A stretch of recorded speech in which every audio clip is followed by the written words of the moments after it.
Shalom saudara dalam Tuhan. Saudara, Ustadz Yahya Waloni pernah mengatakan hal ini. Berikut videonya. Oh, saya akan panggil kafir. Hei kafir-kafir, tunjukkan sama saya di mana satu ayat yang mampu memberikan temuan ilmiah terkait perkembangan sains dan ilmu pengetahuan teknologi. Tolong, satu ayat saja. Kalau tidak tak kencing-kencing di meja situ dia. Karena ruang dari Bible Kristen itu tail. Ini kan semuanya omong kosong semua. Dari satu nama bilang ke nama lain. Matius, Markus, Lukas, Stefanus, Tetanus, Robertus, Capticus, Spiritus.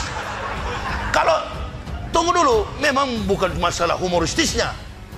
Kalau dia Baik, sebagai perbandingan dari apa yang beliau sampaikan, mari kita melihat video yang singkat berikut ini. Al-Quran itu kitab terjemahan yang paling asli. Yang paling asli dari asli, kitab terjemahan. Ya, Sang Pencipta langit berbicara kepada para nabi dulu, itu diterjemahkan ke dalam bahasa Arab sebab Nabi Muhammad Sallallahu Alaihi Wasallam tidak mengerti bahasa Aram, tidak mengerti bahasa Ibrani, tidak mengerti bahasa Yunani.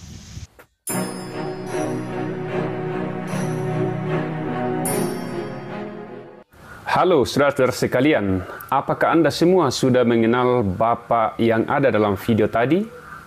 Beliau bernama Ibnu Kalam yang akhir-akhir ini sedang viral karena statement-statementnya yang cukup menggelitik tentang agama.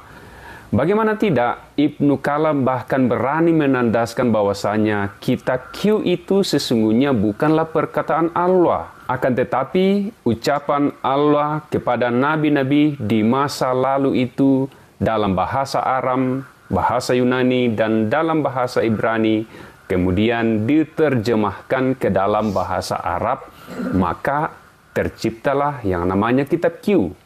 Nah, bukan hanya sampai di situ, bahkan Ibnu Kalam berani memberikan premis bahwasanya kitab Q yang asli itu sesungguhnya adalah terjemahan, dan itulah keasliannya, terjemahan yang asli daripada yang asli dan yang paling asli katanya. Berikut selengkapnya. Ya, saudara-saudara sekalian, Al-Quran Kalamullah. Kalamullah di masa yang lalu, di masa Abraham, di masa Musa, di masa para nabi-nabi yang dahulu, itu diterjemahkan menjadi berbahasa Arab.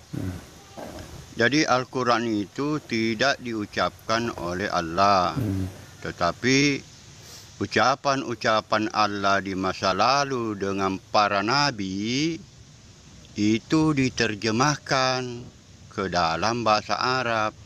Dalilnya jelas di dalam Al-Quran. Ja'ala Arabian, dijadikan berbahasa Arab, saudara-saudara sekalian. Ya. Jadi Al-Quran itu kitab terjemahan yang paling asli. Yang paling asli dari asli, kitab terjemahan. Ya. Nah, mungkin kita bertanya, kira-kira apa urgensinya ucapan-ucapan Allah kepada nabi-nabi pada zaman dahulu dalam bahasa Aram, Yunani, dan Ibrani itu diterjemahkan ke dalam bahasa Arab? Maka Ibnu Kalam memberikan jawaban yang sangat sederhana, karena katanya Nabi M tidak bisa atau tidak mengerti bahasa Aram, bahasa Ibrani, dan juga bahasa Yunani.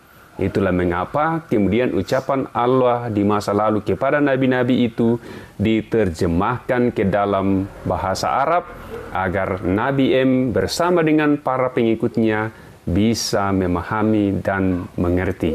Ini penjelasan Ibnu Kalam.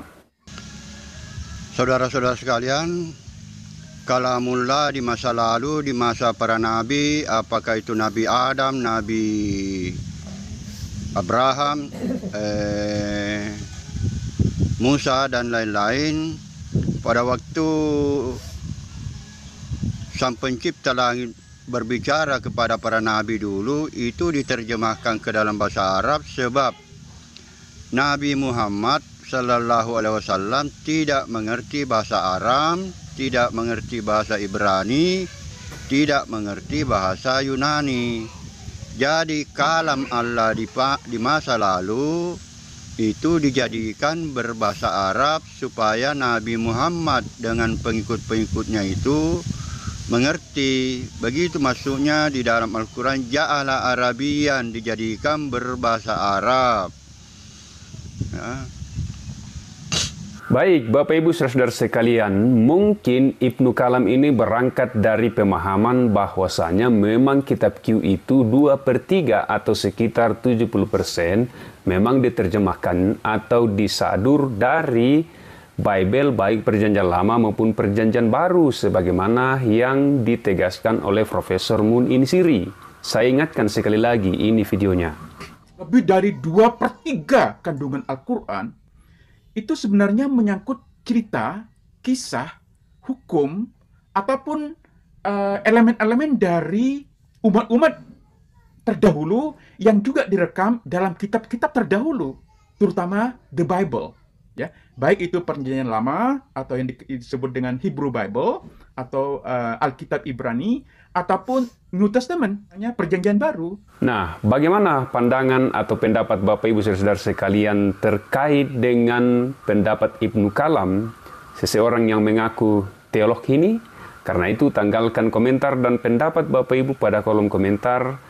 Tentu saja komentar Anda menjadi masukan bagi channel David Saguna agar channel David Saguna semakin berkembang sebagai alat edukasi bagi kita semua. Saya David Saguna undur diri dan sampai jumpa. Baik, saudara Tuhan, untuk videonya kita sudah simak apa yang disampaikan oleh Ustadz Yahya Waloni di video awal atau di cuplikan video awal. Ya, dia mengatakan bahwa Alkitab itu tidak jelas katanya, dan menurut saya sih itu terserah dia mau ngomong apa tentang Alkitab, ya silahkan saja, karena itu tidak mengurangi nilai daripada Alkitab itu sendiri. Alkitab adalah firman Tuhan, Alkitab adalah pesan Tuhan yang memberikan kehidupan bagi orang percaya. Jadi kalau Ustadz Yahya Waloni kemudian mengatakan bahwa Alkitab itu tidak jelas, ya silahkan saja. Itu kan menurut Yahya Waloni gitu loh. Tapi menurut kami sebagai anak Tuhan, sebagai orang Kristen, Alkitab itu adalah firman Tuhan. Alkitab itu adalah berisi pesan-pesan Tuhan untuk memberikan kehidupan bagi orang percaya kepadanya. Dan di Alkitab juga kita bisa menemukan bagaimana besarnya cinta kasih Tuhan bagi kehidupan kita. Bagaimana Tuhan datang ke dunia ini, ya, bagaimana Tuhan datang untuk menyelamatkan kita yang berdosa kepadanya. Bahkan dia rela disalib, mati, dan di hari yang ketiga bangkit dari antara orang mati. Sebagai bukti bahwa cinta kasihnya sangat besar bagi saya dan saudara yang percaya kepadanya. Ya. Di dalam Alkitab juga dikisahkan atau kita bisa melihat bagaimana Yesus menunjukkan diri sebagai Tuhan, melakukan berbagai mukjizat, mengatakan bahwa dia adalah jalan ke sorga, mengatakan bahwa sorga adalah miliknya. Dan berbagai hal boleh kita pahami bahwa Yesus Kristus yang datang ke dunia ini adalah Tuhan itu sendiri. Dan itu dicatat di dalam Alkitab. Jadi sekali lagi, Alkitab adalah firman Tuhan, sumber kehidupan bagi setiap kita yang percaya kepadanya. Jadi saudaraku dalam Tuhan, sekali lagi, kalau Ustadz Yahya Waloni di video tadi yang mengatakan bahwa Alkitab itu tidak jelas, silahkan saja. Tidak menjadi masalah bagi saya pribadi. Karena itu tidak mengurangi nilai daripada Alkitab itu sendiri. Sekali lagi saya sampaikan bahwa Alkitab adalah firman Tuhan. Alkitab adalah pesan-pesan Tuhan yang memberikan kehidupan bagi setiap kita yang hidup di dalam Tuhan Yesus Kristus. Nah, saudara dalam Tuhan, selebihnya silahkan tulis tanggapan saudara di kolom komentar. Tuliskan tanggapan yang baik, yang positif, terutama yang memuliakan Tuhan. Dan kiranya Tuhan Yesus memberkati kita semua. Shalom.